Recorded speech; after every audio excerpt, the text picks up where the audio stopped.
Did you know that between 1895 and 1937, 93 men were executed behind the walls of Folsom Prison? But their stories, they weren't lost to time. They just needed a voice. Welcome to Falling Through the Trap, where we dive into the deep, often unsettling waters of historical true crime, as well as our criminal justice system, both past and present. I'm Abe Willmore, author and criminal justice professional, and I invite you on a journey through the human stories buried in prison records, newspaper headlines, courtroom transcripts, and so much more. I'm not just recounting cases. I'm probing into justice's paradoxes and presenting humanity found in a place we're told there isn't any: prison. Through the stories of these 93 men, we'll look at history, ethics, and certainly the death penalty, and whether or not it should have a place in America's present and future.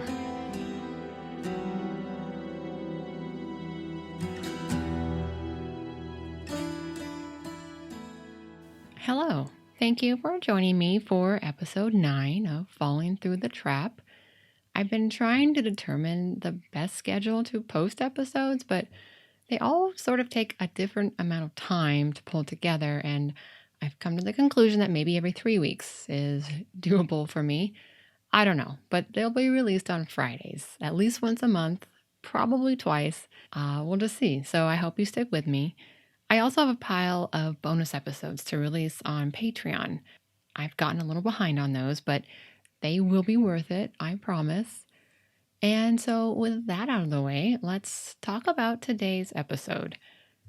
Puttman's story goes back a little bit when he was about 7 years old to an event that he actually had nothing to do with, a family he had nothing to do with, the Majors family. 17 years later, in 1900, the San Francisco Examiner wrote, "The story of the Majors family is one of the most tragic ever told in this western land of tales, true and tragical." In 1900, it would allegedly lead Puttman to Folsom Prison's gallows. Even after he was hanged, the story would continue to be discussed for years and years. When I first wrote about the story for the book, Folsom's 93, I didn't dive deep into the Majors story because, for one, I was bound by a tight word count for the publisher, and two, readers didn't have to know the story of the Majors to hear Puttman's story. But now I can do whatever the heck I want. It's my podcast. And frankly, the more I dove into this story, the nuttier and more intriguing it became.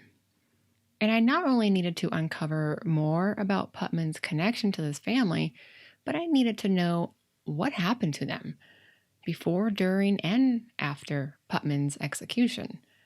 I was going to try to really keep this concise, but as you can probably tell already, that's not what happened. But I think you're going to enjoy this bizarre journey. I hope you do.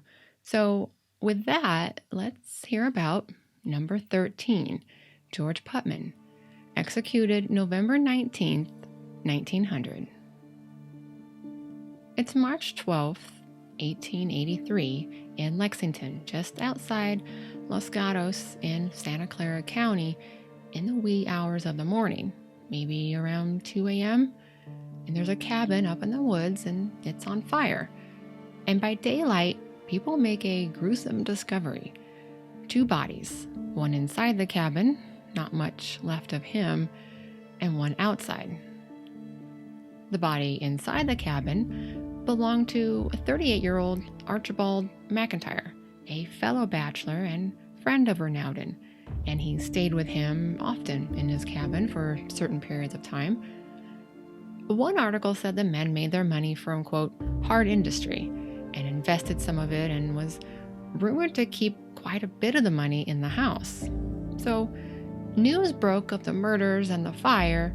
Then, not long after, it was clear that 2 other men were missing, along with a couple of horses that belonged to one of the men's family. They owned some stables. This was 21-year-old John Showers, who came from a pretty well-liked, well-respected family, but he had a reputation for trouble and perhaps some mental challenges. He was called a simpleton, easily led and manipulated. He was also described as having immense stature and, quote, long, lank limbs and immense bones with joints hung like flails. Then there was Joseph Jewell, around 28, although other records had him about 37 or 38. He was a house painter and apparently considered quite a ladies' man. One paper wrote, "He is rather good looking, and the romantic interest that attaches to his history makes him sought after by persons of a sentimental turn of mind." Much was also made about how he would part his hair down the middle, quote, like a lady's, and wore his sides curly. Maybe whatever he was offering was hot for the times. I don't know, but I'll put his picture in the show page and on YouTube, and you can see for yourself. Everything pointed to a robbery gone wrong. The crime occurred on the evening of March 11th, and witnesses saw Jewell and Showers go to a saloon about 10 p.m. that night, but only Jewell went inside.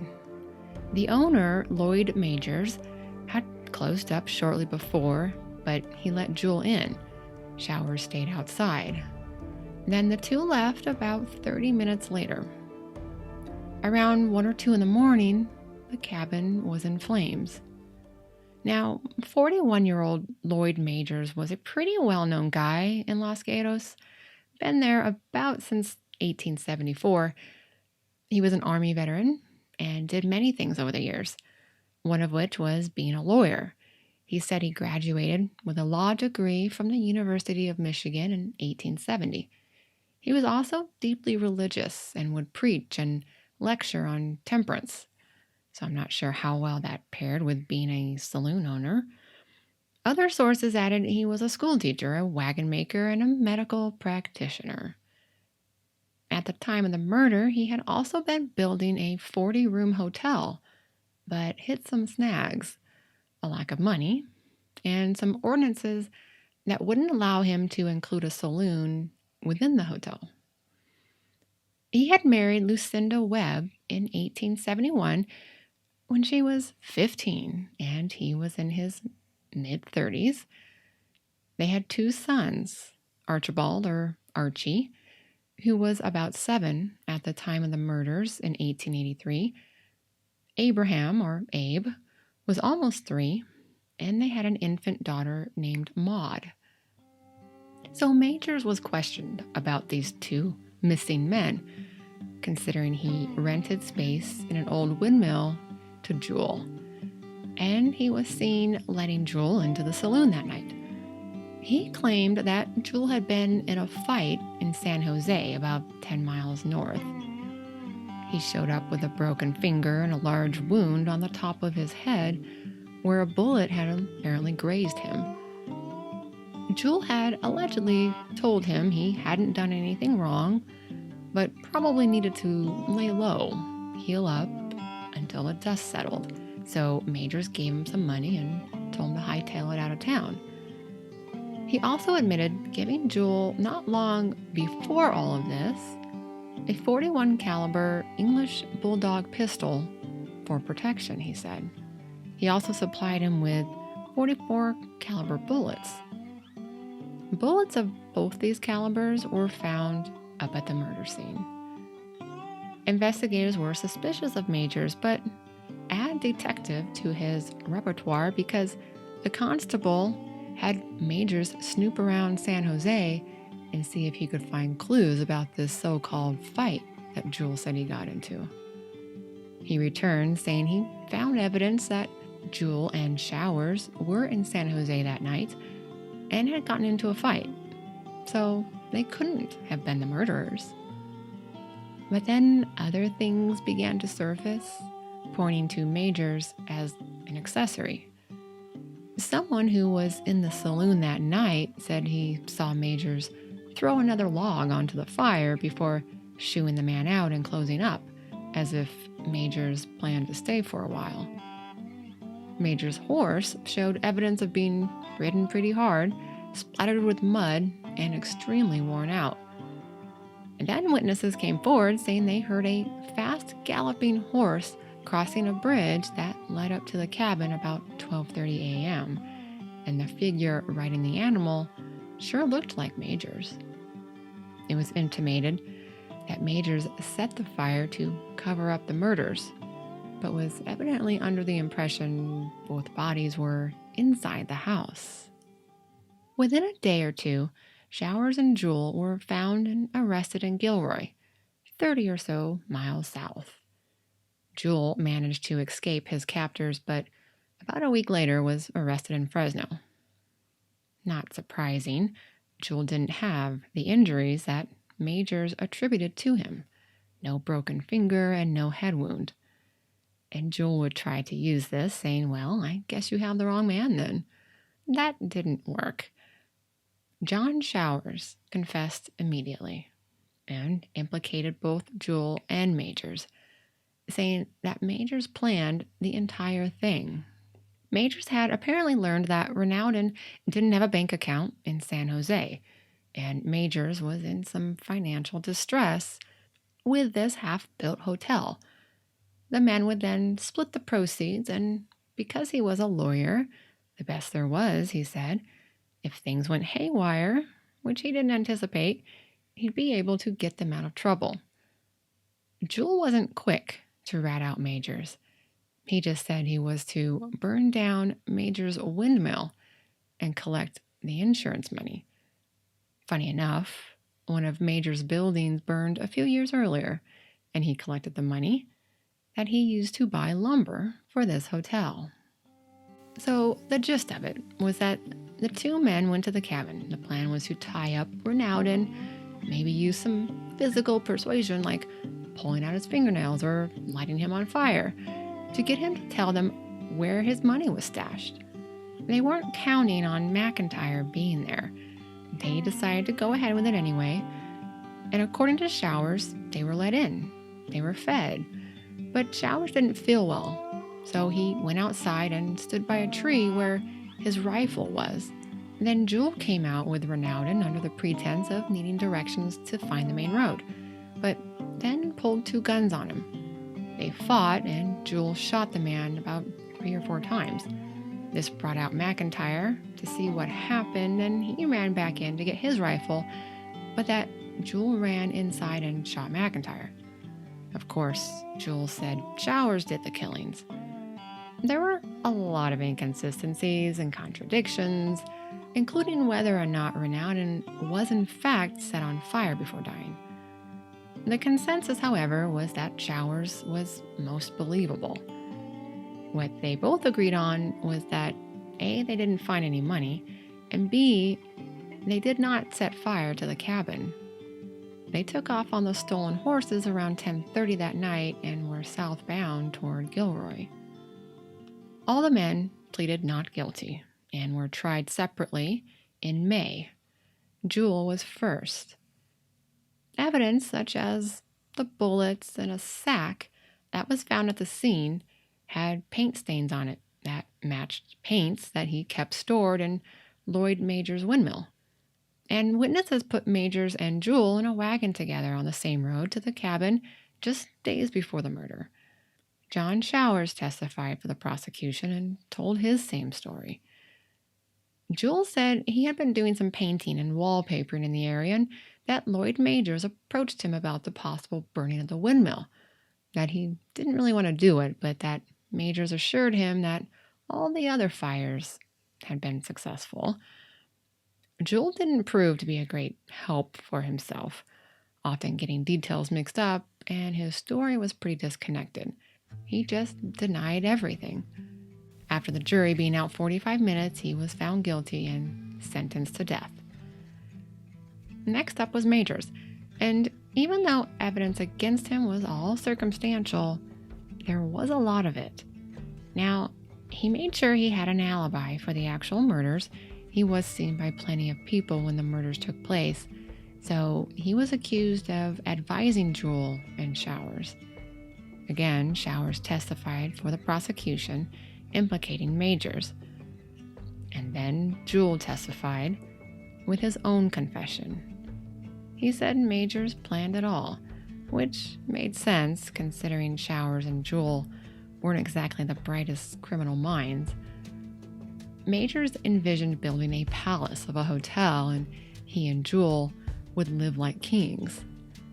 The two of them did some reconnaissance, and that it was Jewell who brought Showers in, unbeknownst to Majors. Jewell said he grappled with Ronaldin and he fired the pistol a couple of times and heard shots from in the house, saying Showers killed McIntosh.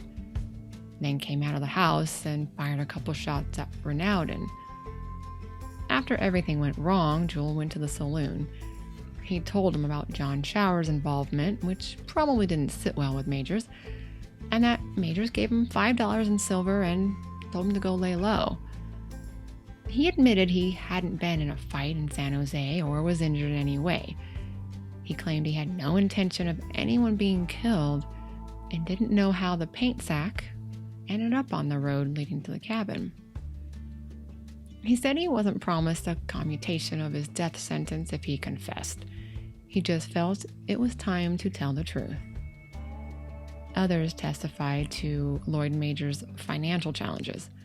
People had loaned him money occasionally, and he was behind on some payments shortly before the murders. On the stand, Majors denied everything. What else could he do? Nothing physically linked him to the crime. Even his wife, Lucinda, testified that her husband came home at 10:30 and went to bed. But her statement was contradicted by a witness who said she told him her husband hadn't come home at his usual time. It was much later, and she was very worried. The jury was divided for about 20 hours, but eventually they settled on life imprisonment. This did not sit well with the public at all. They considered Majors just as guilty as the others. It didn't help Majors that John Showers' trial was next, where he relayed the same story, implicating Majors. The feeling was that Showers, because he confessed, he was young and vulnerable to manipulation, and it was shown that the two men died from pistol shots, not from Showers' shotgun. He deserved a little leniency, so he was given a life sentence as well. He was at San Quentin for about a year, then was transferred to Folsom.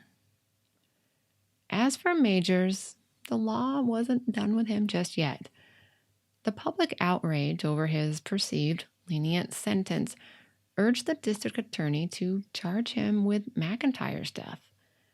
Majors said no, because he was considered, quote, civilly dead. He couldn't be charged with a crime, nor could he be tried twice for the same crime. He contended that his role of advisor in the crime pertained to both murders. The state Supreme Court, where he filed his objection, agreed and sent the issue back to Superior Court, let a jury decide. They decided there was no issue. The first was for the murder of Ronaldin, and now it's for the murder of McIntosh. Not uncommon when you have multiple murders. Try the defendant separately for each one until you get the verdict you want. Majors did get his requested change of venue, so an Oakland jury in Alameda County would decide his fate. In November, he was tried and convicted, this time after only 40 minutes of deliberation, and given death. Jewell was then executed on November 30th in San Jose, and Majors filed an appeal, claiming the killings were a single act for one he had already been tried and convicted for. The state Supreme Court disagreed, saying that while they were committed at the same time, the elements were entirely different, and thus the evidence required for a conviction were different as well. His execution was scheduled for May 23, 1884, in the Alameda County Courthouse. On the 9th, his 9-month-old daughter died. The infant was said to have an undiagnosed illness since birth. On the day before his execution, he spoke with Renaudin's brother and insisted he had nothing to do with the murders. "You may draw the lifeblood from my arm," he told him, "and with this pen I will write my innocence of all connection with the crime in my own blood." He protested his innocence to the end. Then the aftermath began. Lucinda sold the saloon, but didn't make much profit, and the fraternal organization her husband belonged to refused to pay the $2,000 in life insurance because of the circumstances and manner of his death. She wasn't able to find work and struggled until she met Joseph Wagner, who owned a restaurant in San Jose. They were married in November of 1885. 6 years and 2 more boys later, she would be granted a divorce on grounds of extreme cruelty. He was ordered to pay $15 a month in alimony. It was November of 1891, and she now had 4 boys. Archie, the oldest, was 15, and likely knew who his father was because he was 8 when his father was hanged and had visited him in jail. Abe, who had only turned 4 when his father died, believed that his father was Joseph Wagner. By the time of the divorce, Abe was 10. Archie, at 15, left home about this time, his mother being very difficult to get along with. Everyone she encountered seemed to have that experience as well. Archie traveled the U.S. from Nevada to the East Coast to Texas, New Mexico, and Arizona, where he worked on cattle ranches, then on to Colorado to mine. After about 4 or 5 years, he started thinking about his brother Abe and wanted to see him. Perhaps that was his intuition, because when he got back in early 1895, he said, "I was not home 2 days before I saw how things were. It was hell upon earth." Abe was working as a clerk and was not only supporting his mother and 2 half-brothers, but allegedly a man who Lucinda said boarded at her home, although he never seemed to pay or even work. The brothers promptly kicked him out. And it was never very clear why Lucinda didn't work. Aside from just being difficult to get along with, it was always implied she was in frail condition. At the age of 34, even Lloyd Majors made a comment before his execution about his wife's delicate, sickly condition. In March of 1895, just shy of his 14th birthday, Abe ran away, with the help of Archie. They felt it was better to just send their mother money. Not only was she a nightmare to deal with, they were tired of her taking every penny they made. This she didn't like and had Abe arrested when he was spotted in Fresno. Now, Abe had never been in trouble, and neither had Archie. By all accounts, the 2 were considered very kind, intelligent, and responsible. Everyone liked them. Abe was taken to the Alameda County Jail in Oakland, and it was there that you could say his life really imploded, because it's where he learned who his father was. In fact, it was reported that he was housed in the same cell his father was kept in during his November 1883 trial. A murderer for a father was one thing, but to be hanged for it too? Not great. It destroyed Abe. Back then, the stigmas attached to those who had been incarcerated were bad enough, or a family member incarcerated, worse if they were executed. On top of this were the ignorant and erroneous opinions that criminality was inherited. Even more stigmatization, not to mention the internalization a young teen would be prone to doing. At this time, news of Abe discovering his father's identity didn't make the papers. A woman from the Society for Prevention of Cruelty to Children was able to get the charge of vagrancy dropped, but Abe refused to stay in Oakland, and so she gave him some money, and he went to Sacramento, where he changed his name to avoid his mother. It's a bit unclear what Archie's role was during this time, but he did get a job at a dairy and was very well liked and respected by his employers. He was also providing for his mother. What he didn't tell her was that about in June, 3 months after Abe left, he had come back and was living with his friend Bert Willmore, who lived with his mother Ella and 12-year-old sister Ina. Even Archie lived with them for a short stint. Now, Ella was Lucinda's friend, or at least that's what Lucinda thought, but Ella said nothing to her about Abe's whereabouts. In August, Lucinda found out that Abe was back and, of course, was angry and devastated.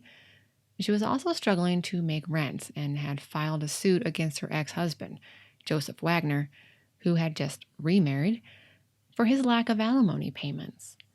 She even called Archie's employers to have his wages sent directly to her, which they refused to do, and Archie had had enough. He quit his job and left. Her desperate situation allegedly made her even more argumentative with neighbors, and in October accused Ella Willmore of enticing Abe away from her by using Ina, the woman's daughter, whom Abe, at 14, was now engaged to. On accusations of insanity, Ella had Lucinda arrested. This brought out the history of Lucinda and her late husband Lloyd Majors, and the crime that led to his hanging 8 years prior, and how Abe had learned of it. This was the kind of stuff newspaper reporters loved. One report said of Abe's mother, "She is a slight, nervous, hysterical woman and is able to do very little." While deemed a little unbalanced, she wasn't considered asylum-worthy and was released. And boy, was she mad at Mrs. Willmore, her former Christian friend. Lucinda was dealing with a lot. Her boys not wanting anything to do with her, Archie nowhere to be found, having to defend the memory of her executed husband, whom she insisted was innocent, and the alimony case, which was later dismissed because Mr. Wagner claimed he needed to support his new wife. The judge did order him to pay $5 a month. Then in December, this time, Mr. Wagner filed an affidavit saying Lucinda was too mentally incompetent to care for his children. And he wasn't alone when he arrived in court. Archie, who had been MIA for a few months, came with him. However, before proceedings, Wagner was faced with a warrant for failing to pay Lucinda even the $5, and he promptly skipped town.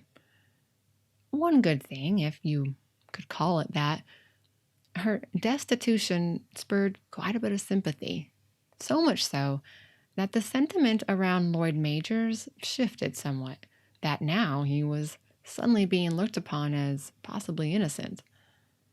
It was a mess, and unfortunately, about to get messier.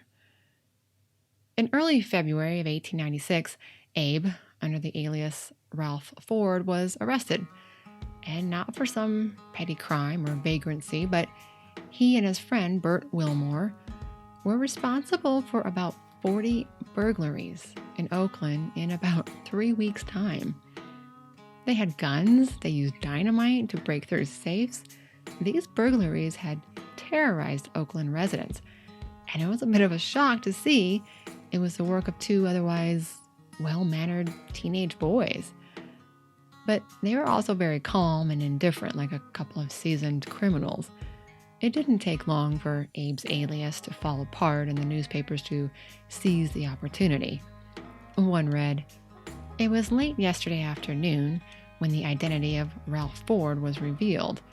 A revelation dramatic and pitiable." Dramatic in that it was a surprising incident of an episode replete with surprise, and pitiable because it involved a story of inherited shame and a struggle to escape the horror of an infamy which a murderer had bequeathed from the gallows to his children.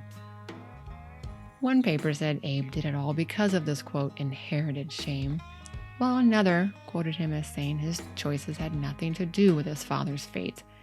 He said he wanted to make enough money to get out of California, go to New York, and make an honest living. Exactly how were these boys able to do these burglaries, often in the middle of the night? Well, the chief of police made very clear his opinion that Mrs. Ella Willmore had a hand in things. Archie hadn't been seen since he appeared in court with Mr. Wagner in December, and he was very much needed now because, according to the police chief, Archie had come to him 4 months prior with information about, quote, things that were going on at the Willmore house, and to get Ina, the young daughter, out of there. An investigation allegedly took place, but the chief said they needed Archie's testimony. Ella Willmore decided to lay low and went to stay elsewhere, never even going to the jail to see her son. Now, despite the number of burglaries, the boys' loot only amounted to about $150, which then was about $5,000.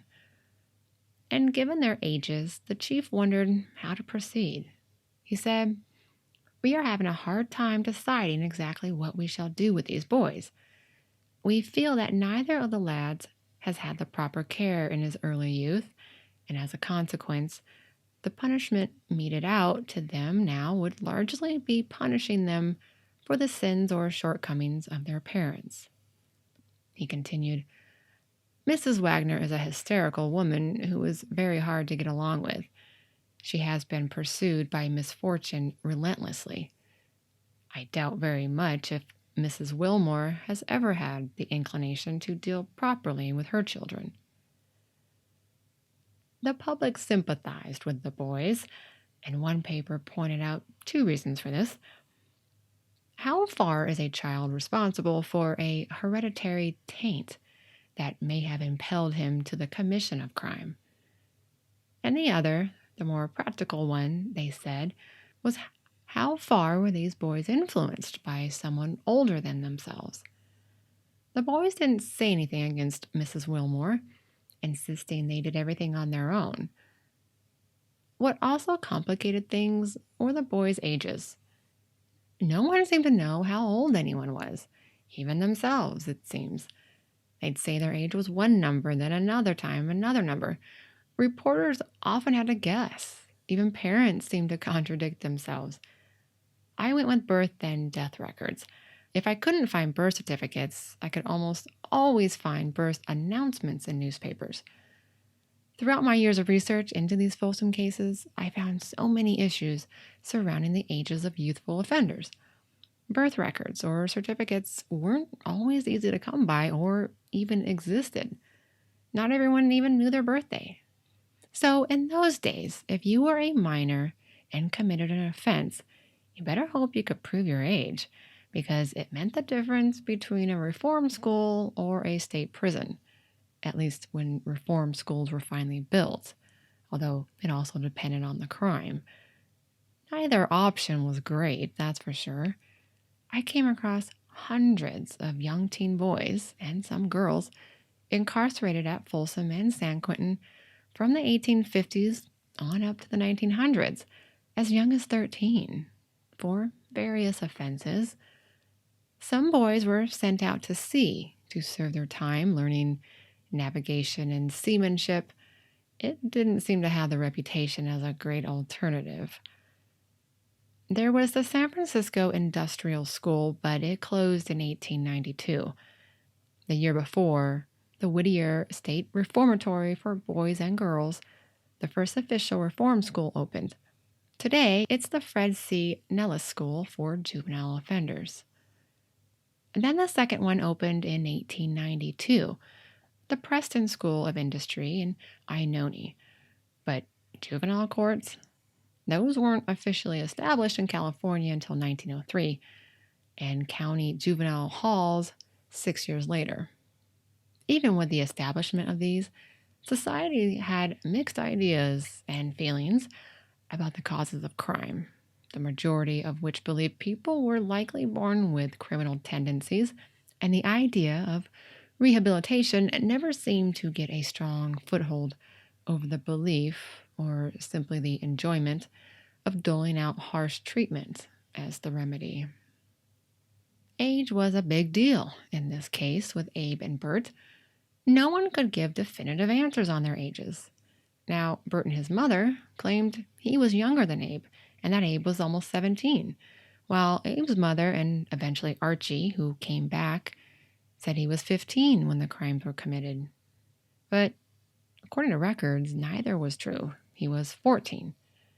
But even at 15, he should have been protected. California law in 1896 said that youths 15 and younger at the time of the crime were sent to either of the reform schools. Just like the chief of police, District Attorney Snook didn't want to see the boys get shipped to a state pen. And now that Archie was back, turns out he was staying with his stepfather, Joseph Wagner, and he expressed regret that he didn't talk Abe into leaving Mrs. Willmore's house and the two of them setting out on their own. But he had seen the attachment Abe had to Ina. Archie attempted to break them up, and the brothers fought over it, resulting in Archie leaving. I believe Mrs. Willmore knew what the boys were doing, he said.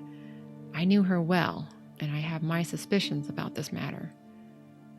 He said after living there for a while, he could tell some secrets about the Willmore family. The boys had been in jail a couple of weeks now, and Mrs. Willmore, hiding out at her brother-in-law's house, still hadn't visited her son. She got him an attorney. Abe didn't have one. And friends were rallying around this church-going Christian woman. Then, without any promise of reward, such as immunity, Abe confessed that Mrs. Willmore knew exactly what was going on, and even gave them advice, such as only go into places that have 2 ways out of the building. Well, it's good advice. And incidentally, the very first burglary was the store of Mrs. Willmore's landlord. She allegedly made a joke to the boys that his own money will be covering her rent. Abe said they kept their stolen cash in a bag, hidden behind a painting in the home, and everyone but Ina knew about it and treated it like the household fun, taking some when they needed it. Bert, of course, didn't rat out his mother, but when first arrested, he evidently told police his mother knew about the money. But when asked about it now, he claimed he didn't remember saying that. Ella Willmore denied it all, but police said they had corroborating evidence and hinted at, quote, revolting stories between Abe and the woman that also implicated Ina. Nothing ever blatantly exposed or explained this, just a lot of innuendos, but clearly there was something not kosher going on in that house. I have read her statements that she had nothing to do with these robberies and that she knew nothing of them, said Archie. All that I have got to reply to that is that she is not as green and innocent as she would have others believe. She is a very smooth article, and when I say that, I speak with full knowledge. As a matter of fact, she has used the girl Ina in order to influence Abe.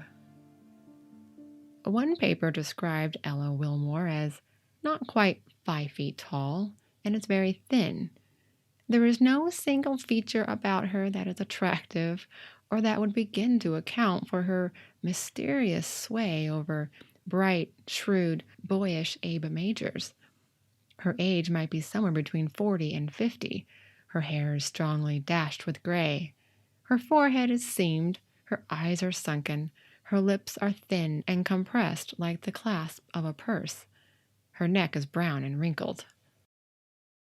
Ella Willmore was finally arrested, accused of knowingly receiving stolen goods and advising the boys on the burglaries. All of it, she said, were lies. You couldn't have had 2 more different mothers involved. While Ella Willmore was a bit cold and stoic, Lucinda Wagner was all emotion, and it would pour out of her to anyone who would listen, or not. She dressed in all black and was often sobbing, and her tragic circumstances were constantly brought up in the press. She said of Lloyd Majors that his one good trait was that he loved his boys and wanted great futures for them. Archie was to be a lawyer and Abe a minister. My husband was innocent, she said. The last words that my husband said to me before his execution were, "I am innocent of this crime, and I want you to teach Archie and Abe that their father died as an innocent man and not a murderer." She also told the press that her infant daughter died on the exact same day, nearly to the exact hour that her husband was hanged. Perhaps all those days blended together, but the child died 2 weeks before. Nevertheless, it added to her piles of misfortune. "It matters little to me now what may happen," she said, "for the last drop of sorrow was added to my cup when this disgrace fell upon my Abe, whose honor was never before tarnished. I have a roof over my head through charity, my children are hungry, and surely God can have nothing else in store for me." Making things worse, Abe and Archie would still have nothing to do with her. Archie spoke for himself and his brother when he said that she only cared for her own troubles and looked upon the boys as machines to only work and hand over their earnings. Lucinda did say that Ella Willmore was, quote, "living upon the money that should have been mine."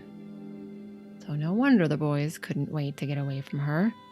But she was also fairly destitute with 2 young sons, so it was never easy for them to just walk away from her and their half-brothers. The boys were charged with just 2 burglaries. Abe now had an attorney who proposed that Abe receive some extra leniency for pleading guilty and for supplying information about Mrs. Willmore, even though it was all circumstantial. The so-called corroborating evidence that the police claimed to have never surfaced, and she was eventually released. Abe submitted several letters of recommendations and witnesses who submitted affidavits to Judge Waldo York attesting to Abe's exemplary conduct and good nature. Even District Attorney Snook continued to advocate for reform schools for the boys, citing their ages, the minuscule amount of money they stole, the minimal damages, and simply their less than ideal upbringings. Judge York wasn't feeling it. He sentenced both boys to 10 years in Folsom, 5 years for each charge, to be served consecutively. He tried to soften the shock, saying that perhaps with 5 years of good behavior, they could be transferred to a reform school. Before Abe was sent to the prison, he and his mother seemed to make peace and had an emotional goodbye before he left for Folsom. Petitions were circulated, and Governor James Budd was asked to commute or pardon the boys. He said he would only take action on recommendation of the prison board, who said they would talk it over. It was said that given their ages, Abe to be 15 and Bert, well, that was never really specified, only that he was a teen, that they would be given light work in the offices of the prison and kept separated from the general prison population. That might have been true for Bert, it sounds like. He was given work as an electrical apprentice in Folsom's powerhouse, but Abe was forced to labor hard in the quarry. Again, the lives of these 2 families couldn't have been more different. Ella Willmore was back in the good graces of her friends and the church and was receiving plenty of sewing work. Meanwhile, Lucinda was relying on the charity of others for her survival and that of her 2 boys, Charles and Ralph. Her ex-husband, Joseph Wagner, who was finally arrested for dodging alimony, was basically deemed broke. "I cannot do any more with that man Wagner," said the judge. "He is not strong. He is tricky and has no business. This is a case in which the law can afford no relief, and although he is morally and legally bound to support his children, it is impossible to draw blood from a stone. It does not benefit anybody keeping him in jail, for then he only makes 2 families miserable. The order for permanent alimony still holds if ever Mrs. Wagner knows of his having anything that she can recover. I will at once issue a warrant." As far as I could find, that never happened. The prison board refused to entertain any ideas of a pardon or a commutation, so Governor Budd declined to intervene. Now might be a good time to mention that John Showers, the man who first implicated Lloyd Majors, was in his 12th year of his life sentence at Folsom when Abe arrived. During this time, he was a fairly model prisoner and had earned trustee status. I came across a reference to him for another story, the bonus episode about Charles All, that he was running the derricks, a corporal punishment device, but had unfortunately run afoul of Captain R.J. Murphy, and the device was used on showers, causing major injuries to his wrists. He would later be a trustee in charge of the horses at the prison stables, something he did before going to prison. Also at Folsom was 20-year-old George Puttman, or at least that was his alias. His real name was Mervin McKean, and he grew up in San Francisco. Just like Abe's parents, Mervin's were 15 and about 35 when they married. His father, George, mined quartz and made a good living, but when he was 34, he lost his eyesight in a mine blast. There was an article in 1887 when Mervin was arrested at age 12 for mischief. He kicked down some fence pickets, and his blind father, led to the police station by a friend, came to get his son. The two were very emotional. It was described as a very tender scene as George McKean ran his hands across his son's head and face to confirm it was him.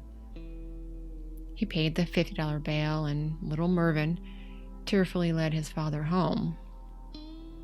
His father died the following year at age 49 from an accidental overdose of laudanum, the early painkiller he took presumably for pain related to the mining accident. Mervin grew up on Larkin Street between Union and Filbert in San Francisco. His family owned considerable property on Larkin. Mervin had 3 siblings. His brother Nelson, 2 years younger, also had some problems with the law, petty theft, but also some addiction problems and mental imbalances that resulted in a few state hospital stays. His other siblings, another brother and sister, seemed to stay on the right side of the law. His mother remarried in 1893. It's not clear when Mervin McKean became George Puttman, but that's the name he was going by when he arrived at Folsom on December 4th, 3 months before Abe did, and just before Folsom's first execution on December 13th, 1895. What landed him there was a robbery on his 20th birthday, September 16th. He had walked into a store and asked to see a gold watch. When he had it in his hands, he dropped a sack containing a brick and dashed from the store. Police gave chase, caught up with him, but interestingly, he didn't have the watch on him. It was said he either tossed it or handed it off to a partner in crime. The sack he left behind for some unknown reason also had a couple of pawn tickets, one for a silver watch and another for a violin. I couldn't locate trial records, but he evidently gave a long speech criticizing his attorney before being sentenced to 10 years for grand larceny. A prior conviction for petty larceny didn't help, which is why the judge sentenced him to the max. He didn't spend his time working on himself. He had racked up quite a few infractions, mostly refusing to work and assaulting other prisoners, even threatening a guard. But he would really make his name, his new name, George Puttman, known soon enough. After Abe was sent to Folsom in March of 1896, Archie, always drawn to adventure, teamed up with an ex-detective and they went off to Arizona to hunt down fugitives. Lucinda seemed to make it her mission to get Abe transferred to a reform school, Ella Willmore doing the same for her son. As you imagine, the women did not join forces. A year later, January of 1897, things looked like they might be turning around for Miss Lucinda. An old flame of hers from childhood had come back into her life. Harry Roberts had heard about her troubles, as did most people, and he wanted to reconnect. He likely also heard this little tidbit she'd talk a lot about. that she was an heiress to a massive fortune, that of Robert Edwards, a Welsh pirate who alleged he owned a large tract of land in lower Manhattan, given to him by Queen Anne in the 1700s. The land was leased for 99 years until 1877, when it was supposedly to be released to Edward's heirs, one of whom Lucinda claimed to be. But this never happened. This really was a thing, today referred to as the Edwards family legend, that didn't officially get resolved until the 1950s. None of it going to Edward's heirs. I'll leave a link or two in the show notes about this myth or legend that is still even talked about today. Now, whether or not Lucinda really was an heir, said to be the 641st claimant of the estate, I have no idea. I spend enough time down research rabbit holes as it is. But in any case, in July 1897, Lucinda's new beau was gone, deemed a fraud, just before they were to be married, too. He claimed to have had a ranch in Monterey County and mines in Colorado and promised to pay top lawyers to help Abe. Creditors came looking for him, and landlords came to her for rent money. It was a bummer. I had high hopes for Lucinda. Archie, however, now 21 and being called a cowboy detective, had better luck in love. In December of 1897, he eloped with Lena Stone, a 20-year-old who worked for the Salvation Army. By now, Lucinda was said to be supporting herself and her 2 kids, doing sewing and clothes laundering. Archie, now back in Oakland it seemed, worked at a shoe store and was occasionally helping his mother. Throughout 1898, various people were advocating for Abe's pardon. Even Ina Willmore, the young girl he was in love with, was assisting an attorney who had interested in himself in the case. Maud Ballington Booth, who was a Salvation Army leader, co-founder of the Volunteers of America, and very active in the prison reform movements, campaigned for Abe's release. His parole application in June was denied, so he applied again in August.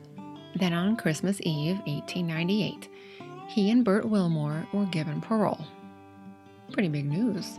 Followed up with the birth of Archie's son, Lloyd Earl Majors, on January 2nd, 1899. Now, later in my Ancestry.com research, Earl, as he went by, died in 1989, and his gravestone said he was born in 1895. This drove me a little nuts, but I like a good puzzle, so I did some further digging and found a newspaper clipping from the San Francisco Examiner on July 11th, 1899, that Archie and his wife had a baby boy on January 2nd. So, I feel much better. My guess was that Earl wanted to fabricate his age at some point, like what so many young men did in order to enlist, and sure enough, Earl enlisted in the Army in 1915, which at 16 wouldn't have happened, so he perhaps fudged that and made himself 20. Again, not unheard of. But then I saw that he had actually gotten married in August the year before. He was 15, and his wife was 20. In 1915, when he enlisted, the couple had a daughter, and he was 16. Well, they got divorced. Maybe she found out. He remarried in 1917 when he was 18. Didn't have any children, it looks like, but divorced in 1920, and he re-enlisted in the Army in 1921, and at some point married a third time, and had 3 more kids, all by 1930, when he was 31, not 35. So he stayed Earl Majors, born in 1895. Anyway, I'm sure I'm the only one who cares, but there you go. So, the good news, Abe is out on parole. He evidently got work in San Francisco, and Bert Willmore was managing fine, doing electrical work. And by the way, I never saw any newspaper reference or documentation during these 2.5 years or so of incarceration where Abe had any interaction with John Showers, the man who ratted out his father. I would have thought, given how the papers loved that kind of prison drama, someone would have exploited that, but I guess not. The bad news was that Abe jumped parole. On April 22nd, news hit that he was supposed to check in on April 1st with the parole office, but didn't, and his mother thought perhaps he enlisted in the military. Furthermore, Archie was also missing. On the afternoon of April 30th, in the foothills east of Ogden, Utah, officers were chasing after a couple of well-dressed and heavily armed bandits. They had robbed a guy in Brigham, Utah, the evening before, just taking the man's watch, shoes, and drank the 2 quarts of milk he had been carrying. The 4 lawmen spotted the pair in a ravine, and when they refused to halt, gunfire exchanged.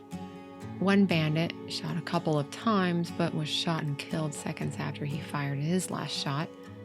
And nearly simultaneously, 36-year-old police captain William Anderson Brown of the Ogden Police Department fell also after being shot. A sheriff and 2 deputies were about 20 to 25 yards behind Brown, and the 2 bandits about 50 yards in front of Brown. He was smack in the middle. The second bandit surrendered, tossing his gun in front of him, and he was arrested. He didn't care to answer questions right then and said, "Never mind me, see to my brother there." His brother was dead. The young bandit gave his name as James Morgan and his brother, George Morgan, from Chicago. Tucked into George's pocket were 2 photographs. One was a picture of an infant wearing what the paper said, long clothing, the photographer's studio in Seattle. The other photo, taken by a photographer in Alameda, California, was that of a, quote, handsome woman around age 22. The inscription on the back read, "My dear wife, Lena," as in Lena Stone, Archie Majors' wife. But that didn't mean the bandits' real identities were known immediately, and Abe was in no hurry to clue them in. He maintained they were the Morgan brothers, with no family except a mother in Chicago. But he was devastated. On the ride back from the hills into Willard, he cried and lamented his older brother's sad fate. He appeared very dazed and told the officers this was the first, quote, piece of criminal business he and his brother had ever been mixed up in. Before going on to Brigham, he sobbed and asked to kiss his brother's corpse. I assume they permitted him to do so. It's a little convoluted about what exactly happened in them hills that day. What we do know is that Officer Brown, who had been on the Ogden police force for 10 years and had only been made captain less than a month prior, was shot and killed during the gun battle. He left a wife and 5 kids.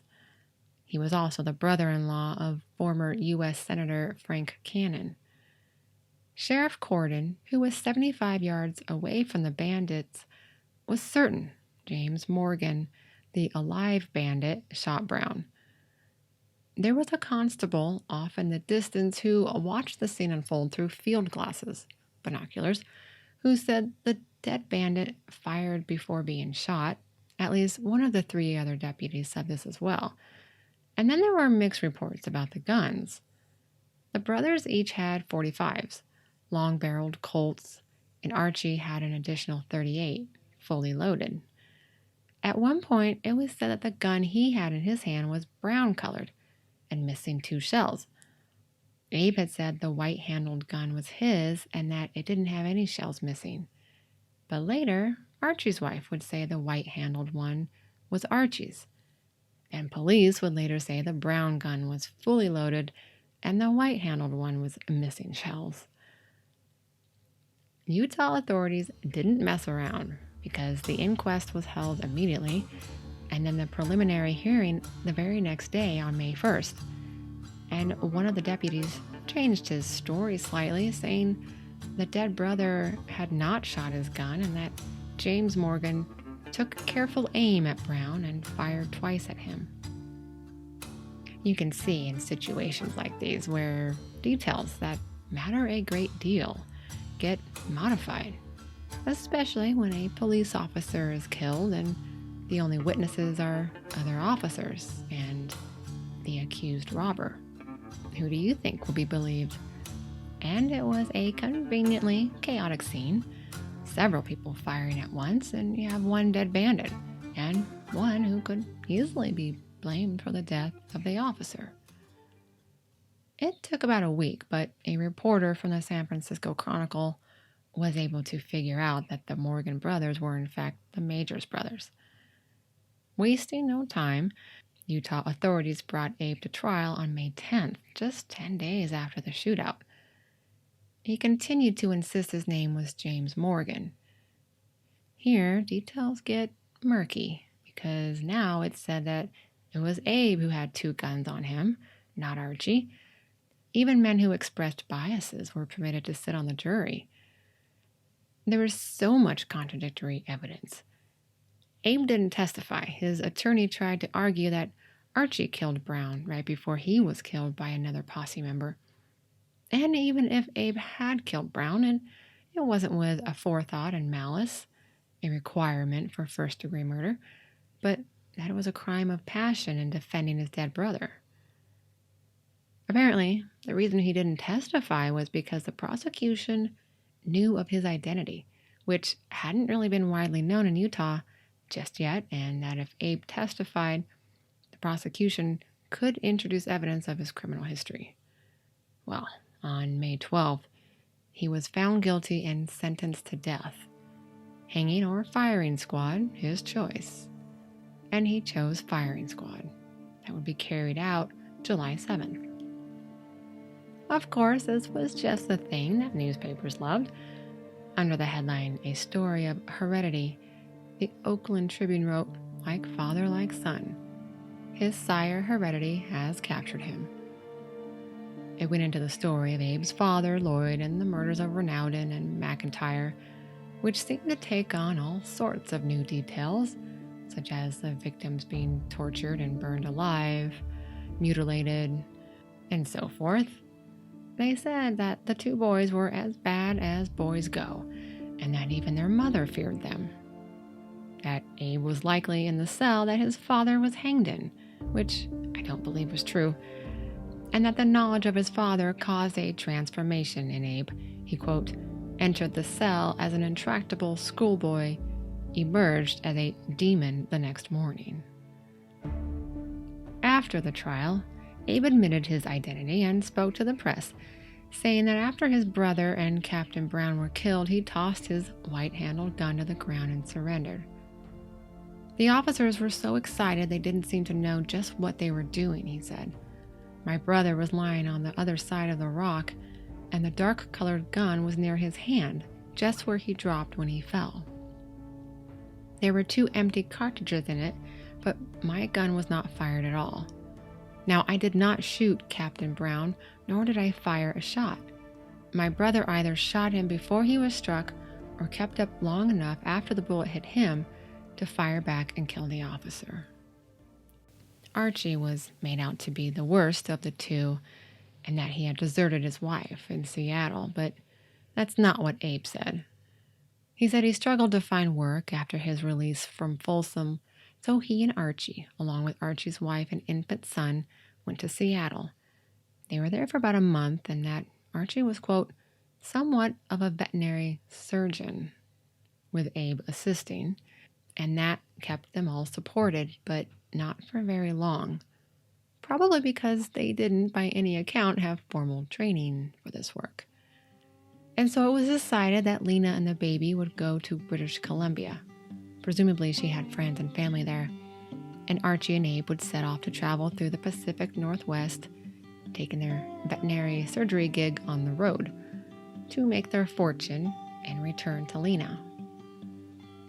That didn't pan out, and they found themselves broke in Salt Lake City. Too proud to beg, Abe said, they turned to the good old standby of robbery.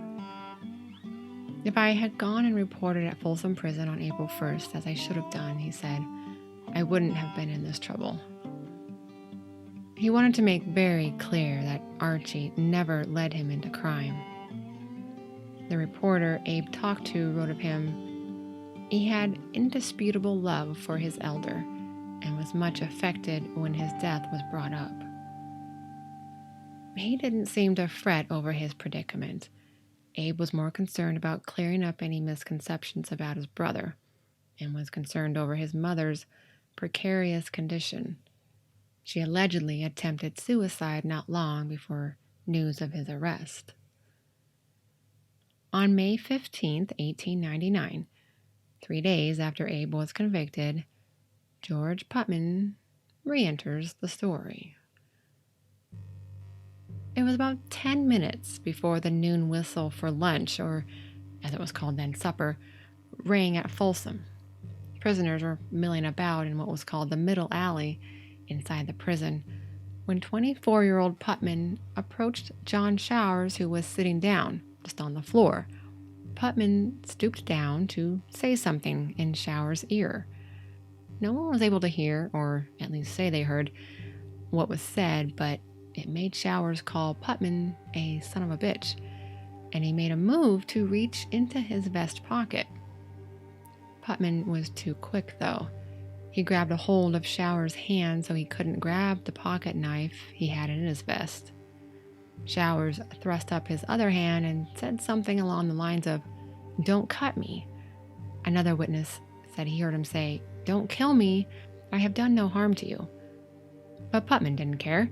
He stabbed Showers about 4 times, in the chest and in the neck. Everyone swarmed the area, and a couple of guards came running, and as Puttman was walking quickly in one direction, a guard intercepted him, and he handed over his large knife. 2 guards took Puttman to the solitary cells and searched him, and then finally one guard said to the other, "Maybe go check on the other guy." This was what guard A. Cassidy said at the inquest. "As soon as I got to the head of the hospital stairs, I found the prisoner, Barney Showers," he also went by Barney apparently, "lying at the head of the stairs, laid out on a pillow. I asked him what was the matter. He made no reply. He seemed to be then unconscious." And so from there, the guard described how he went to see if the doctor was in the drugstore. Not there. He went to the turnkey's office and rang the doctor's office. No reply. Then went to the captain of the guard's office and rang up Captain Murphy.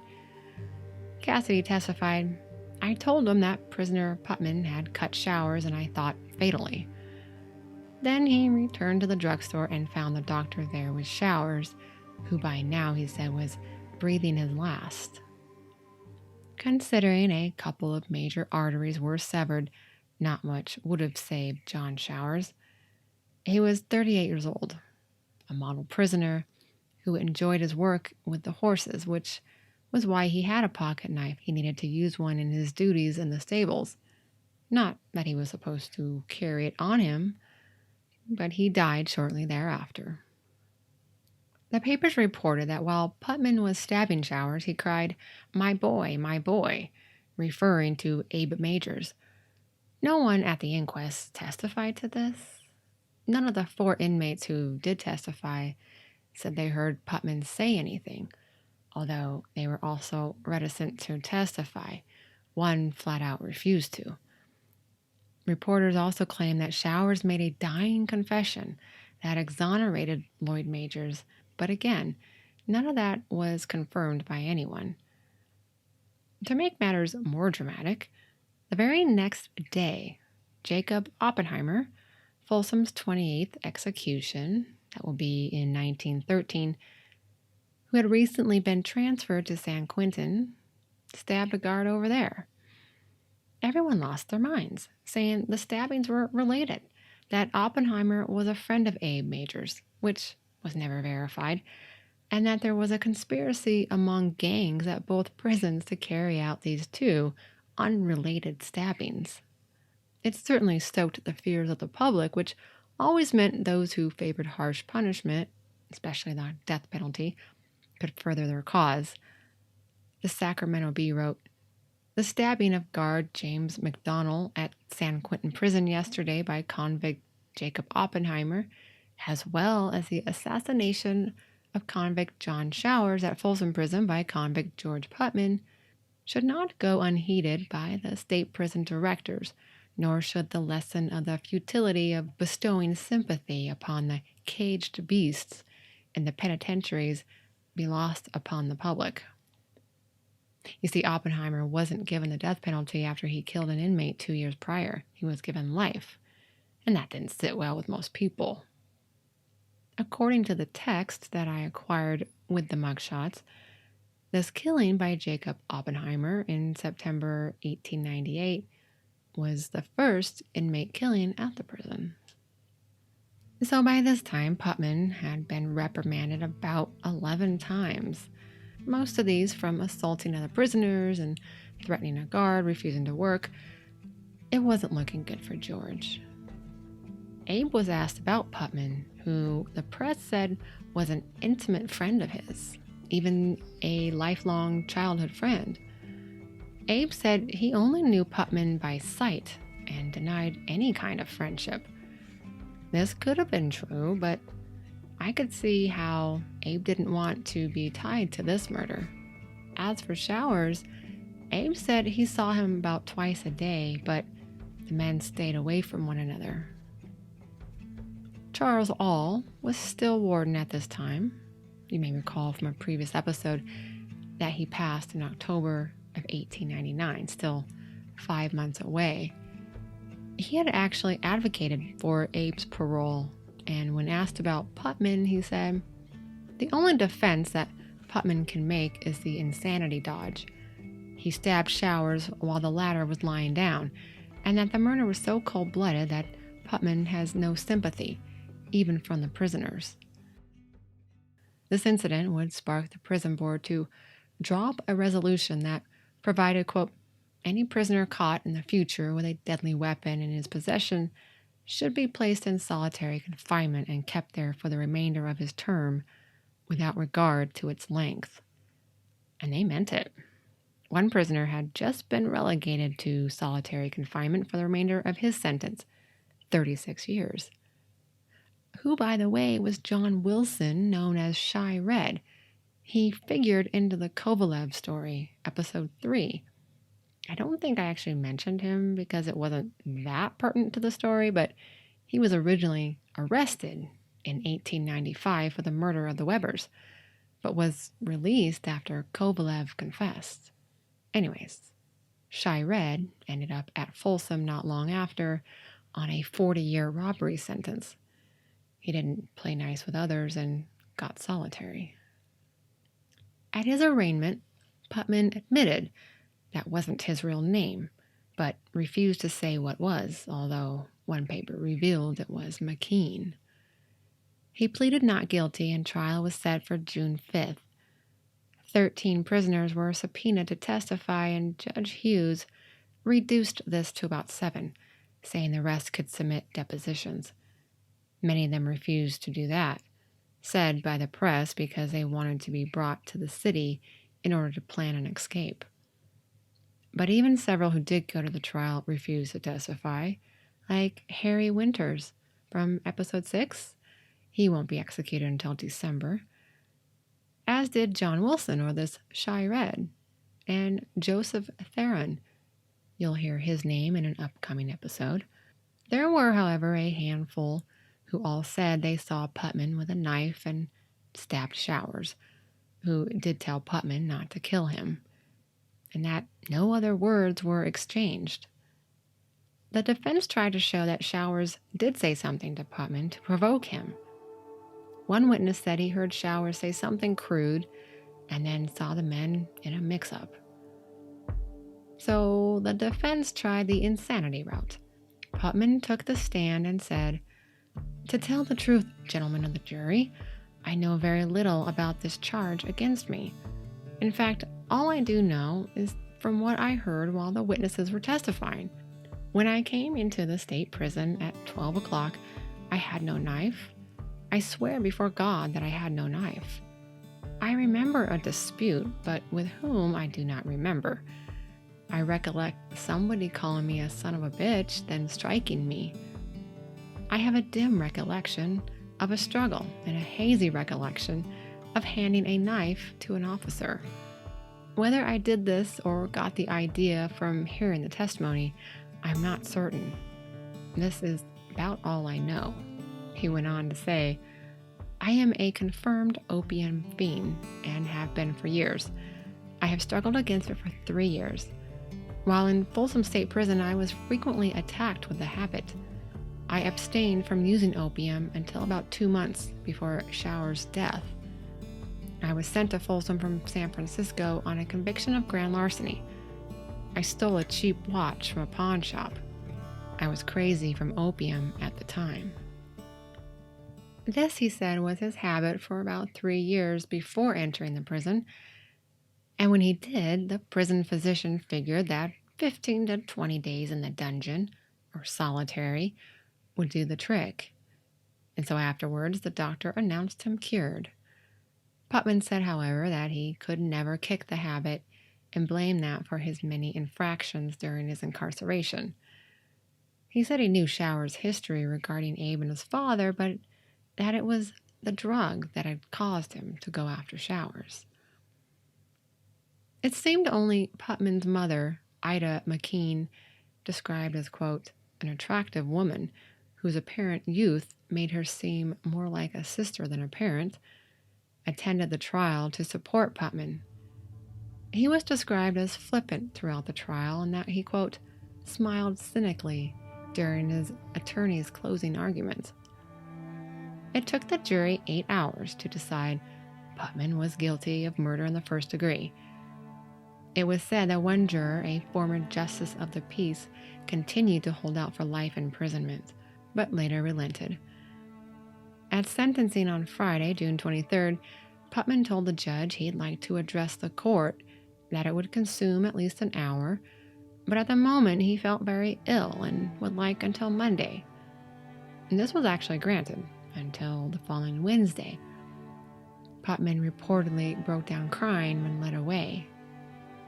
He later told a reporter that he had suffered severely from the physical and mental abuse by prison officials, which was very prevalent at the prison. You can hear more about that in a bonus episode. But the reporter chalked it up to, quote, the same old con talk about inhumane treatment of prisoners. Puttman was then described as one of the worst convicts in the prison, and that officials there will be relieved to be rid of him. His sister and neighbors where he grew up said that he was a good boy, but a little, quote, queer. He had spent some time, evidently, on a sea voyage. That didn't help him, and when he arrived back home at 18, developed the opium habits. On that Wednesday morning, June 28th, Puttman was getting a shave before his appearance in court, and the regular barber couldn't be there, so a jailhouse barber, Ed Dawson, was doing the job. It was evidently unusual for a convicted murderer such as Puttman to not have his hands restrained while being shaved, but he wasn't. According to Dawson, as he was fumbling around with the apron and getting set, Puttman grabbed the razor, jumped up, and cautioned Dawson to stand back. Puttman walked to a small mirror and slashed his throat, a smooth cut from one ear to the middle of his chin. And while it was a severe cut, it wasn't enough to do him in. He just missed his jugular vein. Officers restrained him and 2 physicians had to stitch his neck back up. One paper wrote, that he was spared to grace the gallows was due only to the fact that he eased up on the slash, probably when it began to hurt. The opinion seems to be general that he is one of the most miserable cowards ever confined in jail in this city. This postponed his sentencing to July 1st, and he arrived very weak, needing to use the table to support himself. The Sacramento Daily Union wrote, his half-handsome, evil face showed no trace of emotion. His head, owing to his wounded neck, was held on one side. This time he said he didn't have anything to say, except a request to be sent to San Quentin, which was denied. His eyes teared up when he was sentenced to hang at Folsom in September.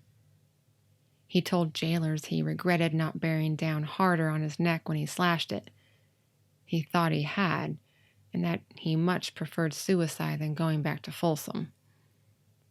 And officials didn't waste time. He was hustled out of court and sent there that morning. Eventually, an appeal was filed and he was issued a reprieve until the state Supreme Court could reach a decision. So Abe Majors now is 19 years old. He was scheduled to be executed by firing squad in July, but was given a reprieve when his case was appealed. In fact, many people were advocating for Abe because it seemed his conviction happened rather quickly, and there were so many inconsistencies and contradictions. His mother, Lucinda, was said to be paralyzed and dependent upon friends for nursing and support. Then in October, Bert Willmore, Abe's partner in crime from their burglary days, was shot and killed by Oakland Chief of Police John Conrad during an attempted burglary. Witnesses said, however, that Willmore, who was injured and lying on the ground with his weapon out of reach, asked for mercy when the chief shot him in the head. I think both of their experiences, Abe's and Bert's, were classic examples of how difficult life was for the formerly incarcerated to find their footing. They both reported not being able to get work because no one wanted to take a chance on a, quote, ex-con. Of course, this continues to be an epidemic today. And during this time, parole in California was relatively new, but because of both Abe and Bert, their unsuccessful attempts to reintegrate, the state prison board was pretty reticent to expand the parole system. In early June 1900, the Utah Supreme Court denied Abe's appeal, and when he heard the news, he said he felt most sorry for his mother, who by now was labeled, and I quote, the most miserable mother in California. You'll want to check out that newspaper article with illustrations on the show page. The paper wrote, "She is the most miserable mother throughout the length and breadth of California. Of all women within the boundaries of this big, beautiful state, she is the saddest, for horror is mingled with her grief." Abe, who spent his time reading books by Hugo, Thackeray, and Cervantes, his favorite, though, was Charles Dickens, took a somewhat philosophical approach. "A number of people have been kind to me and my mother, and I appreciate it very much," he said. "There is room for a great deal of kindness in the world." Very true, Abe. This didn't mean his case was dead in the water. He had a lot of prominent groups advocating for him and a couple of attorneys who simply volunteered their time and expertise because they believed he didn't get a fair trial. His new execution date was August 17th, and the Utah Board of Pardons refused to interfere. But 4 days before, he was granted a stay because the state Supreme Court granted a rehearing, based upon some errors not brought up in the first appeal, but mostly because several affidavits showing that many jurors were biased going into Abe's trial. So that was good news for Abe. But there was bad news for George Puttman. His appeal was denied by the higher court, and he appeared for sentencing 2 days after his 25th birthday, heavily shackled. He didn't appear interested in the proceedings and leaned back in his chair with his eyes closed. His defense tried some creative tactics or legal gymnastics. They first said that the court had no jurisdiction because the crime occurred at Folsom, and he essentially had no civil rights, so he couldn't defend himself. He was civilly dead, close to the same defense Lloyd Majors tried. They also used this to claim that no crime had actually taken place, since John Showers, serving a life sentence, was also legally dead. Further, because he wasn't indicted by a grand jury, The new sentence could only take effect after Puttman's original 10-year sentence. And finally, they made a plea for a reprieve on the grounds of insanity. Judge Hughes said nope to all of that and sentenced him to hang October 5th. He told a reporter that he had come to hate, quote, the whole lot at Folsom, and if he were sent to San Quentin, he would make no objection to his execution there. But he figured he'd have to take the long drop, he said, and that he'd seen about all there was to see in life anyway. His mother was expected to be in court, but she did not appear. A few days before the execution, his attorneys secured him a reprieve based on some technicalities regarding the number of days required between sentencing and the actual execution. His new date was November 19th, a Monday, the third of, I believe, 9 executions not performed on a Friday. The papers said it was the first one, but both number 10 and 11, Barthelman and Ballou, were on Thursdays. It certainly didn't matter to Puttman. On the night before his execution, he reportedly said to the death watch, "You can hang me, but you cannot conquer me. I will meet my fate bravely and enjoy a Thanksgiving dinner on Jupiter." Okay. He said, "I want to die as I lived, and in stripes, if agreeable," referring to prison stripes. He spent his evening writing letters, one to his sister Aura, telling her, "I have nothing to tell you except that I have always maintained I am innocent of murder. My fate is unjust. All the taking in the world cannot mend matters. Fate has willed it thus, and thus it must be. Give my love to all, and remember me as your unfortunate but loving brother." He also wrote a letter to Abe Majors. Dear friend Abe, before this reaches you, I shall have received my coup de grace, or, to be more explicit, at precisely 10 o'clock tomorrow, I shall shuffle off this mortal coil, and thereby cease to be. Not a pleasant prospect, this, and yet there are others which are worse, and one of them is the prospect, not past, of living to see you, my dear old friend, suffer the unjust consequences of that for which you were in no wise to blame. Your father, Abe, was innocent, and you, my boy, are the victim of circumstances. I do not make this assertion for the purpose of cheering you up in your present predicament. I make it because I know it to be true, and although the knowledge was purchased with my life, I consider it to be cheaply bought. When I say that I purchased this knowledge with my life, I do not mean that I killed Showers with the hope that before dying he would do justice to your dead father by clearing your name, a stigma which has driven you to hell. I did not kill him for this. In fact, I killed him for no reason whatever. Heartbroken and crazed through your misfortune and led by the instinct of a maniac. Or was it fate? I struck the man who, for 18 years, carried the knowledge of as black a deed as was done. Tell them, he said, "Oh, I am dying. Tell them Lloyd Majors was innocent." And then his black heart ceased to beat. Abe, old boy, cheer up and remember that you are a victim and not a criminal. Your father was innocent. Showers confessed it before he died, and I, who could not lie to you, swear upon my friendship and upon the knowledge that tomorrow I die, to the truthfulness of that to which I have written. Your whole trouble was caused in the first place by the knowledge of your father's fate and the destitute condition in which he left you and your mother, and in the second, through the fact that man's inhumanity to man must need express itself by pointing you out as the son of a murderer and stamping you with the brand of infamy.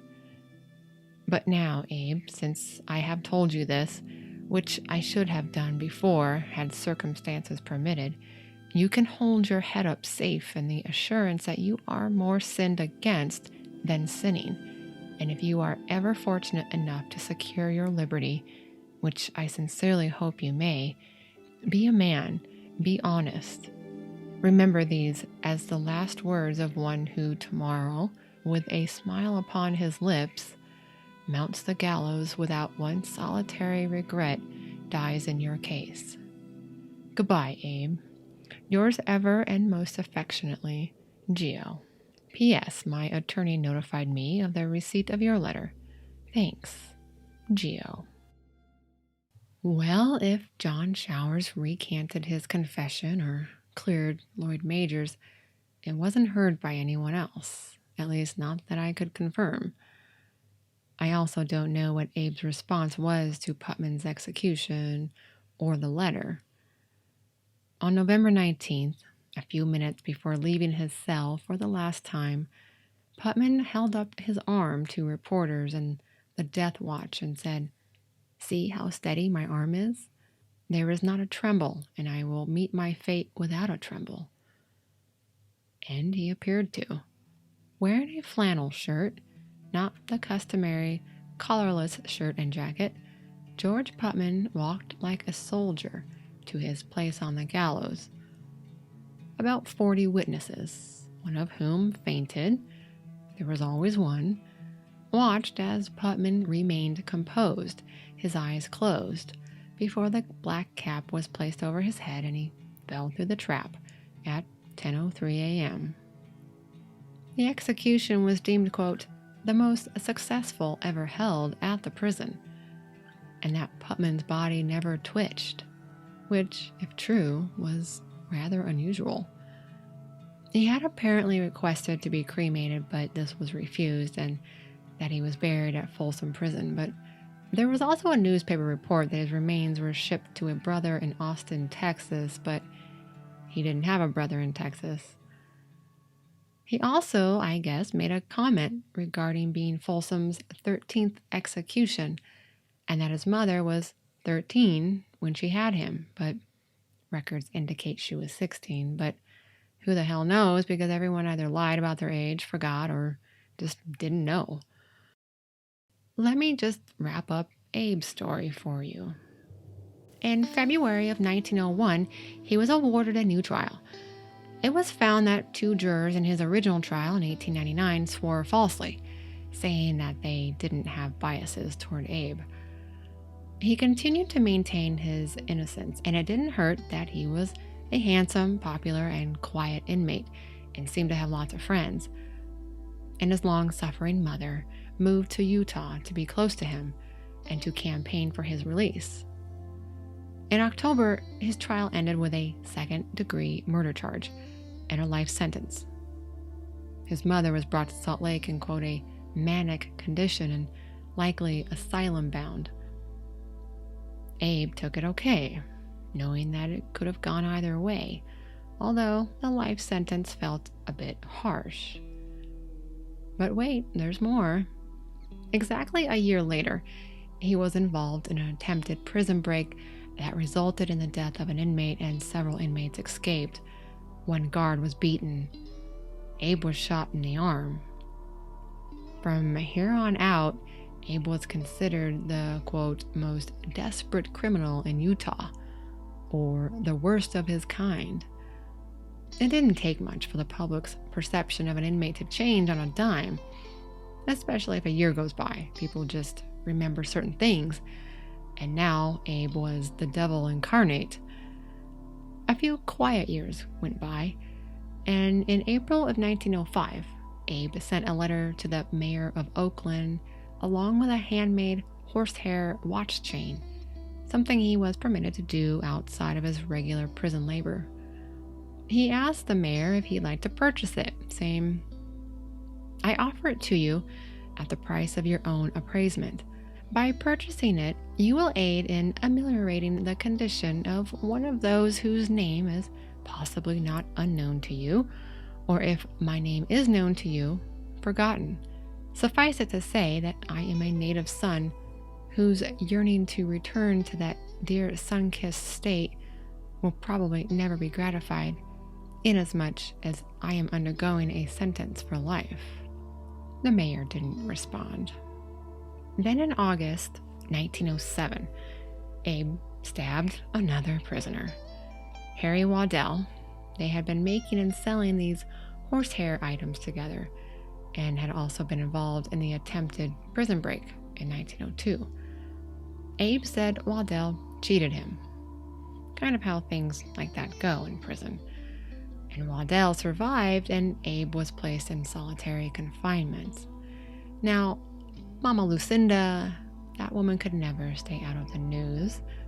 But this time, it's because of her other son. Remember, she had 2 boys with Joseph Wagner, the deadbeat dad. Well, in November 1907, 22-year-old Charles Wagner was in police court after being accused by his 40-year-old wife, Celia, of beating her.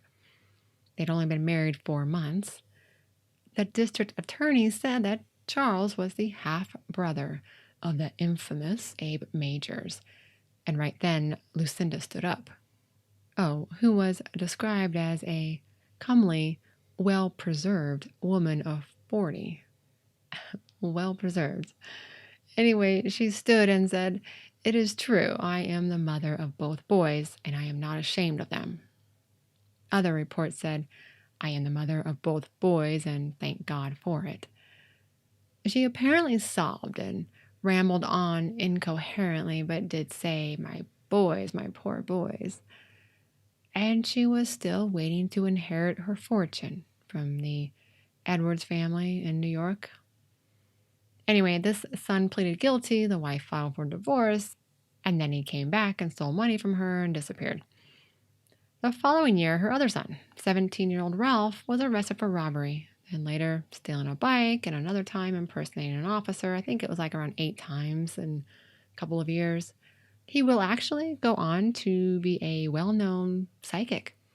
Arrested many times for, of course, fortune-telling, which was often targeted as fraud. And I would not have put that past him, except he really was considered the real deal later on and quite respected for it. As for Abe, there are reports occasionally that he was involved in murderous escapes or was a ringleader in this or that, but nothing was ever proven. In fact, in March of 1911, he was working as a tailor in the prison and was considered extremely talented. Later that year, Harry Waddell was stabbed again. Not by Abe. It was said he had a habit of irritating people. But allegedly, the scissors used to stab Waddell, who survived, came from the tailor shop, and that a skeleton key was found hidden in the tailor shop, allegedly by Abe. Nothing seemed to come of that except solitary confinement. In 1914, Abe was evidently caught making a 30-foot rope with a couple of other inmates and placed back again in solitary, this time for 545 days. At this time, an attorney named James A. McKinney started looking into his case on his own and discovered that the case files, the original 1899 trial testimony and testimony submitted to the state Supreme Court, were gone. Poof, disappeared. He never did find them. Lucinda, meanwhile, is running a house for delinquent boys and girls, which seemed a little out of her wheelhouse. But all sorts of shenanigans were going on, with Ralph being a clairvoyant extortionist and Charles just being an idiot. In 1917, Abe began seeking a pardon. The underlying feeling was that no one ever really knew for sure what happened in that ravine in 1899 when Archie and Captain Brown were killed. There were so many different stories and versions, and just rumors. There was a detective who claimed up and down that Brown was shot from behind by a rifle, which was used by one of the posse members. Well, Abe was given a hearing in May in front of the parole board because 9 of the 12 jurors, including the foreman from the first trial, submitted affidavits that they believed him to be innocent, that at the time they had a reasonable doubt, but were talked into convicting him under the pretense that he wouldn't get the death penalty. Even a doctor had said Brown was shot from above, but Abe was situated below him. And now Lucinda is supposedly on her deathbed, and Abe just wants a pardon for her, not for him. She also mentioned her grandson, Earl, Archie's son, was a, quote, good boy, now fighting in the war. Which was true. He was 18, pretending to be 22, and going on his second marriage. In July, the parole board denied Abe's application. In November, Lucinda was again, or still, on her deathbed, this time looking less well-preserved, because the press said she looked 80 when she was 60. How rude. And actually, she was 56. Fortunately for mother and son, George Storrs, the new warden of the Utah State Pen, was pretty sympathetic. He felt Abe had served his time. So he personally escorted Abe to his mother's house 3 or 4 times in November and December because she was to die any day now. Then finally, on January 22nd, 1918, after 19 years, Abe Majors was pardoned, and he cried. And wouldn't you know it, his mother made a complete rebound. It wouldn't surprise me one bit if her, quote, dying condition was an effort to garner sympathy with the parole board. A year later, after Abe and his mother moved to Los Angeles, Abe was given a commutation. Time served. Then in March, he had to go and get arrested for burglary. Long story short, he was found with stolen goods in a hotel room and charged with another man. He claimed innocence and in a letter to Warden Storrs said that he might have been indiscreet in his choice of associates, but would prove innocence at trial.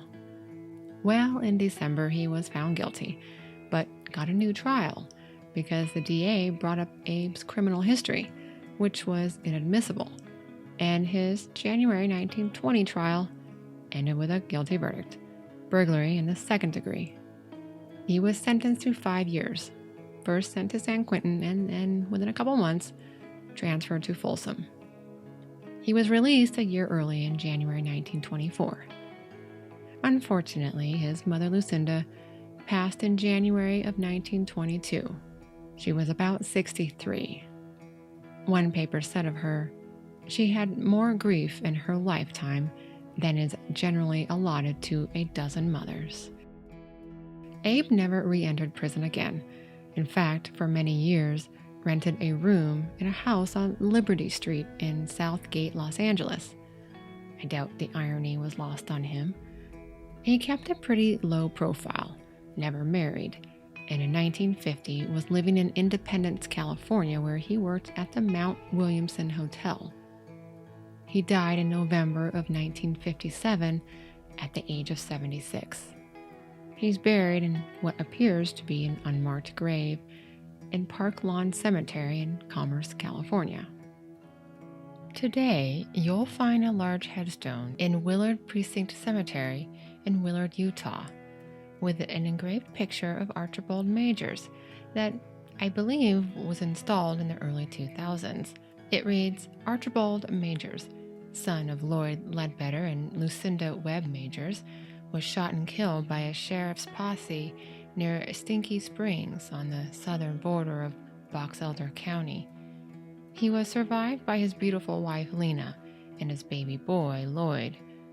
Now, more than a century later, his posterity can finally honor him knowing the true story of his life and premature death.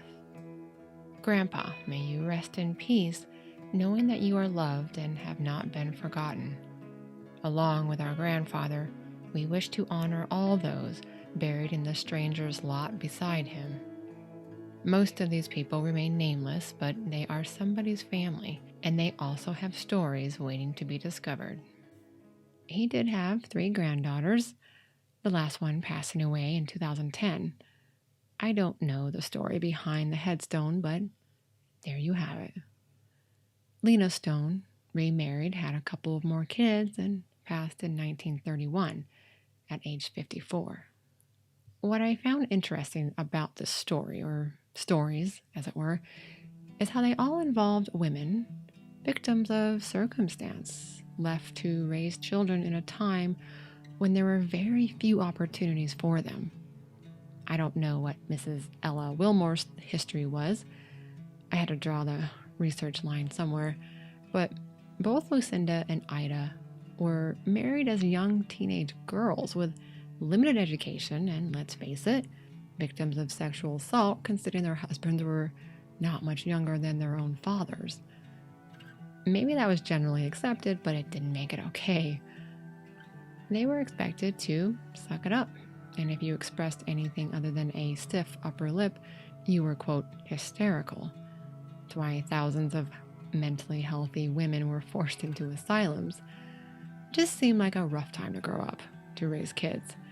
Society didn't understand the causes of crime, such as lack of resources, education, environmental factors. The knowledge simply wasn't there yet, so it was easy to blame genetics. There was just no tolerance for crime or mental illness.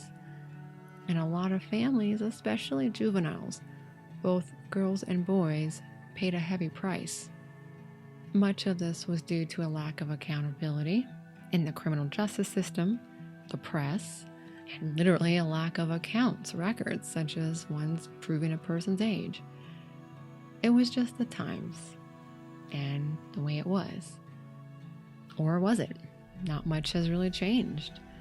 The fastest growing prison population is women, particularly women of color, and many of whom are also victims of circumstance. For instance, caught up in the crimes of their male partners. But juveniles, well, that's a little better. Juvenile incarceration has decreased significantly in the last 25 years, but again, people of color are disproportionately represented in the juvenile justice system. Well, this episode is long enough. I'll include some links in the show notes and on the show page about topics in this episode. And next time, I'll tell you about another prison killing, this time over at San Quentin. Nobody likes a tattletale. Frank Miller certainly didn't. And it won't be a very long episode, so I should be back in a couple of weeks. So, thanks for joining me.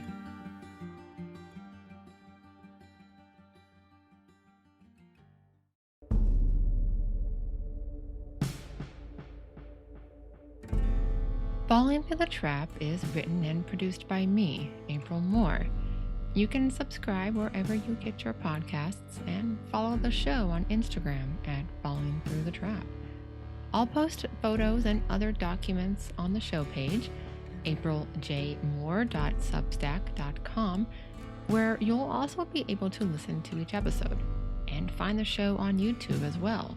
Check the show notes for links. I'll release 1 to 2 episodes a month, always on Fridays, where you'll learn the story of the next man to fall through the trap at Folsom Prison.